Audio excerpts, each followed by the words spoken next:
Hey guys, some beautiful weather we're having here today. I want to show you how we're going to replace a current electric fence system with something that's going to be a little bit easier for us. I'll show you out here, but I think today we'll take it inside.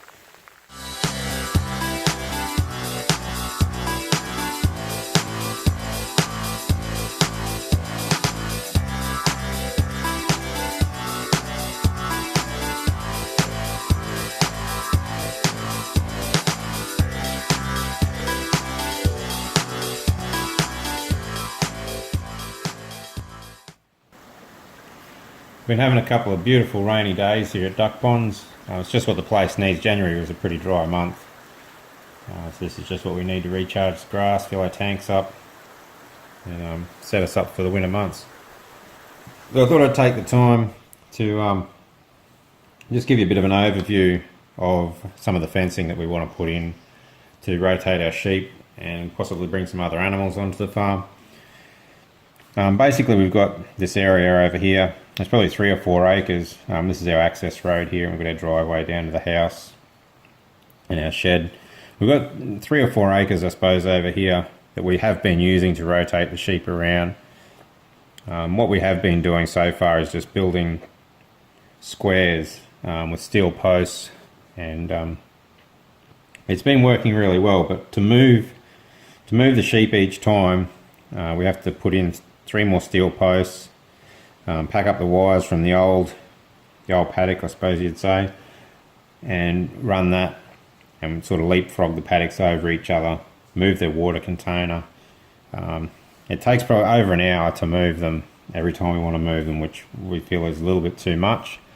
If we were to add another lot of sheep or another animal and want to do the same sort of thing, it'd basically double the time that it takes to move everything.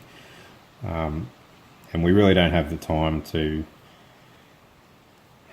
devote that much to moving animals around, so we want to simplify everything. So what we've got in mind is we'll put in basically a perimeter fence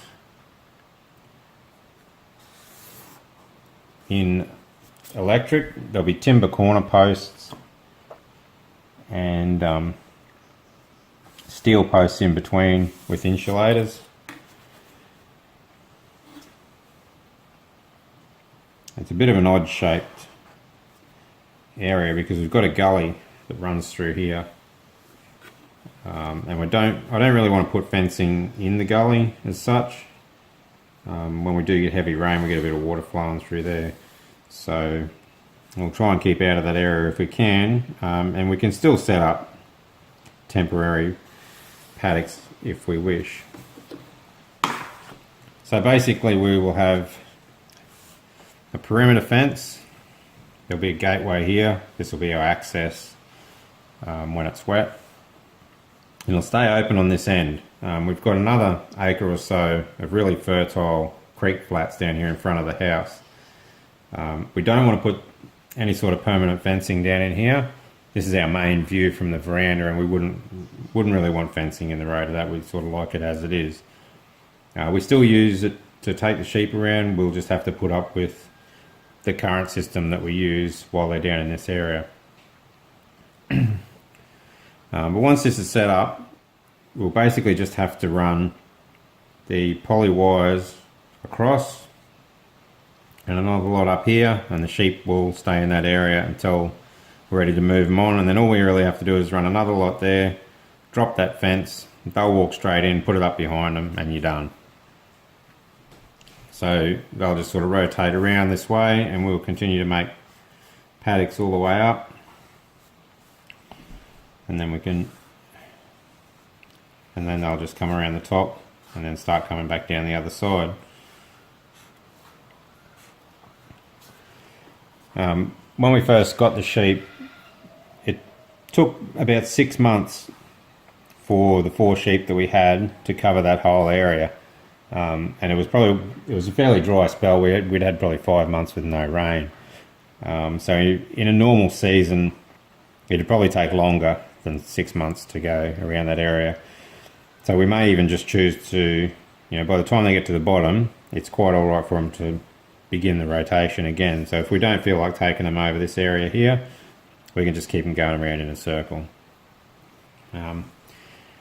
If we get good enough grass growth, then the sheep could be up the top end. We could have a couple of cows down here, and they can just follow each other around. There's no parasite issues with sheep and cattle going across the same ground. So yeah, that's basically how the system will work. The perimeter fence and this fence up the middle, I'm thinking probably 6 medium tensile plain wires. There's a plain wire that we can get that's specifically made for electrifying. It supposedly conducts electricity a bit better than just your standard plain wire. And we're going to go at least 6 wires. We may do 7 or 8. We'd like them fairly close together for the first probably 50 or 60 centimetres off the ground, mainly to keep dogs out. And if they're close enough together, I'm not sure how this is going to work, but if they're close enough together, I think they may even keep our chickens in. We may be able to do away with the netting fence and just use normal wires across there, and the chooks may just stay in that area. That's something we'll trial once it gets set up. So yeah, that's the fencing setup that we want to install in that area. Like I said, timber corner posts. There'll be 1, 2, 3, 4, 5, 6, 7. There'll be 8 of those, and then it'll just be steel star pickets with insulators, and they'll probably make the fencing about 1,200 or 1,400 high, and somewhere at least 6 wires, maybe 7 or 8, because we'd like to run some goats through here as well as the sheep. So it sort of needs to be goat proof, sheep proof, chook proof. We'll see how we go with that, but that's our plan. If you've got any feedback on it, I'd love to hear from someone that's actually done something similar to this and how it went. If you've got any ideas, any thoughts on it, any problems you can see with it, I'd love to hear about it. I'd rather hear about the problems now while we're designing it than after we put it up and aren't happy with it.